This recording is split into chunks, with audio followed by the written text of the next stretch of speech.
Bismillahirrahmanirrahim. Assalamualaikum warahmatullahi wabarakatuh. Yang terhormat Bapak Dr. Syafiq Humaisi MPD selaku dosen pengampu mata kuliah manajemen pesantren serta teman-teman kelas MPD yang berbahagia. Puji syukur kehadirat Allah Subhanahu wa taala yang telah memberikan kita rahmat taufik hidayah serta inayahnya kepada kita semua sehingga kita dapat berkumpul melaksanakan perkuliahan secara daring pada bulan Ramadan yang penuh berkah tanpa ada halangan suatu apapun. Kedua kalinya selawat serta salam tetap tercurah limpahkan kepada junjungan kita Nabi besar Muhammad SAW yang telah membawa umatnya dari zaman jahiliyah menuju zaman Islamiyah, seperti yang kita nantikan syafaat yang kita rasakan saat ini dan yang kita nantikan syafaatnya di yaumul kiamah kelak. Baik, kami di sini dari kelompok 3 akan mempresentasikan makalah kami tentang manajemen keuangan dan pembiayaan pesantren. Dan di sini ada beranggotakan saya sendiri, Putri Baitul Jannah. Yang kedua ada Iva Kusumawati, Mbak Nur Aida Listiani, dan yang terakhir Mbak Nisa Ar-Rahmah. Baik, langsung saja kita melanjutkan ke materi yang akan disampaikan oleh Mbak Iva Kusumawati. Waktu dan tempat kami persilahkan. Baik, saya di sini Iva Kusumawati dengan NIM 206200107 akan menjelaskan tentang landasan pembiayaan pesantren. Penggunaan biaya dalam menyelenggarakan pendidikan dan pembelajaran di pondok pesantren berpedoman pada landasan proporsional. Dalam Al-Quran disebutkan bahwa janganlah berbuat berlebihan atau harus proporsional. Firman Allah Subhanahu wa taala yang artinya, dan belanjakanlah harta bendamu di jalan Allah, dan janganlah kamu menjatuhkan dirimu sendiri ke dalam kebinasaan. Dan berbuat baiklah, karena sesungguhnya Allah menyukai orang-orang yang berbuat baik. Quran Surat Al-Baqarah ayat 195. Pengguna biaya perlu memiliki sikap amanah dan terpercaya. Allah Subhanahu wa taala berfirman, sesungguhnya orang yang paling baik untuk kita ambil sebagai pekerja adalah orang yang memiliki kemampuan dan terpercaya. Quran Surat Al-Qasas ayat 26. Nabi Muhammad SAW juga bersabda, janganlah kamu memperhatikan banyaknya sholat dan puasanya, janganlah pula kamu perhatikan banyaknya haji dan kesolehannya, tetapi perhatikanlah kejujuran dalam menyampaikan informasi dan menjalankan amanah. Ali bin Abi Thalib juga berkata, kejujuran akan menyelamatkan kamu walaupun kamu takut kepadanya, dan kebohongan menyelakakan kamu walaupun tentram karenanya. Baik, saya akan melanjutkan materi yang kedua, yaitu pengelolaan pembiayaan pesantren. Disebut suatu aktivitas pengelolaan biaya agar dapat berfungsi sebagai alat perencanaan, pengambilan keputusan, dan kontrol.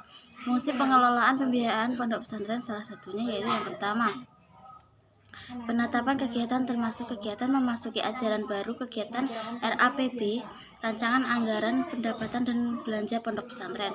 Yang kedua, alokasi biaya. Penetapan alokasi biaya biasanya dirancang untuk 3 cetrulan atau 1 tahun ajaran. Antara alokasi dan jenis kegiatan yang dilaksanakan harus sama, artinya apa tertuang dalam anggaran merupakan gambaran dari kegiatan pondok pesantren tersebut. Yang ketiga, penentuan dan pemilihan sumber dana pondok pesantren harus lebih cerdas dalam menentukan dan memilih sumber dana dan mendapat dukungan dari masyarakat guna mengatasi kesulitan dan mengembangkan pondok pesantren tersebut. Selanjutnya, keempat, pelaksanaan pembiayaan pendidikan, yaitu biaya untuk pelaksanaan kegiatan pondok pesantren harus tersedia sejak tahun ajaran baru dimulai.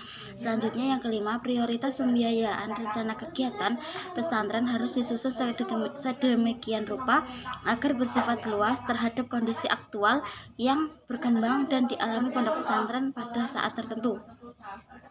Selanjutnya, yang keenam, asas efektivitas dan efisiensi. Asas ini berguna untuk lembaga pesantren tersebut agar bisa lebih hemat biaya demi kelangsungannya. Selanjutnya, yang ketujuh, evaluasi penggunaan pendidikan. Dalam evaluasi ini pada dasarnya untuk mengetahui kegiatan mana yang sudah sesuai atau yang belum sesuai dengan rencana yang telah ditetapkan. Selanjutnya, yang kedelapan, pertanggungjawaban pendidikan. Pertanggungjawaban tersebut menjadi bentuk dari transparansi pengelolaan keuangan. Baik, saya akan melanjutkan materi selanjutnya, subbab C tentang sumber-sumber pembiayaan pesantren. Di sini, sumber pokok pembiayaan pesantren dibagi menjadi 4. Yang pertama yaitu pemerintah. Mengapa pemerintah dikatakan sebagai sumber pokok pembiayaan? Karena pendidikan di negeri ini merupakan tanggung jawab pemerintah tersebut. Maka, pemerintah harus membantu menyukseskan semua acara pendidikan, baik di lembaga pesantren ataupun non-pesantren. Selain itu, pemerintah juga harus membantu meningkatkan mutu pendidikan. Yang kedua yaitu lembaga pendidikan itu sendiri. Jelas sekali bahwasanya jika sebuah lembaga ingin mendirikan pendidikan, maka sebelumnya dia harus mempunyai dana pribadi terlebih dahulu untuk bisa menjalankan sistem belajar mengajar di lembaganya tersebut. Yang ketiga yaitu partisipasi masyarakat. Dijelaskan dalam Undang-Undang Nomor 20 Tahun 2003 Pasal 8 bahwasanya masyarakat berhak berperan dalam program pendidikan. Selain itu dijelaskan pula dalam pasal 9 yang berbunyi bahwasanya masyarakat berkewajiban memberi dukungan sumber daya dalam menyelenggarakan pendidikan. Maka dari itu jelas sekali bahwasanya sumber pembiayaan masyarakat dalam dunia pendidikan bisa berupa memberi dukungan baik material maupun non-material. Kemudian yang keempat yaitu partisipasi orang tua atau orang tua santri. Partisipasi dalam hal ini bisa diwujudkan dengan cara membayar iuran atau SPP tepat waktu sehingga anaknya dapat melanjutkan proses pendidikan dalam lembaga pesantren tersebut. Kemudian, dalam penelitian lain mengungkapkan bahwasanya ada 2 jenis sumber pembiayaan.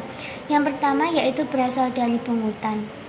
Pungutan menurut Peraturan Menteri Pendidikan dan Kebudayaan Nomor 44 Tahun 2002 tentang pungutan biaya pendidikan dalam pasal 1 ayat 1 menyebutkan bahwasanya pungutan merupakan sumber pembiayaan yang diwajibkan kepada peserta didik atau santri yang telah ditentukan jumlah dan waktunya, dan dalam pembinaannya diadakan 1 tahun sekali.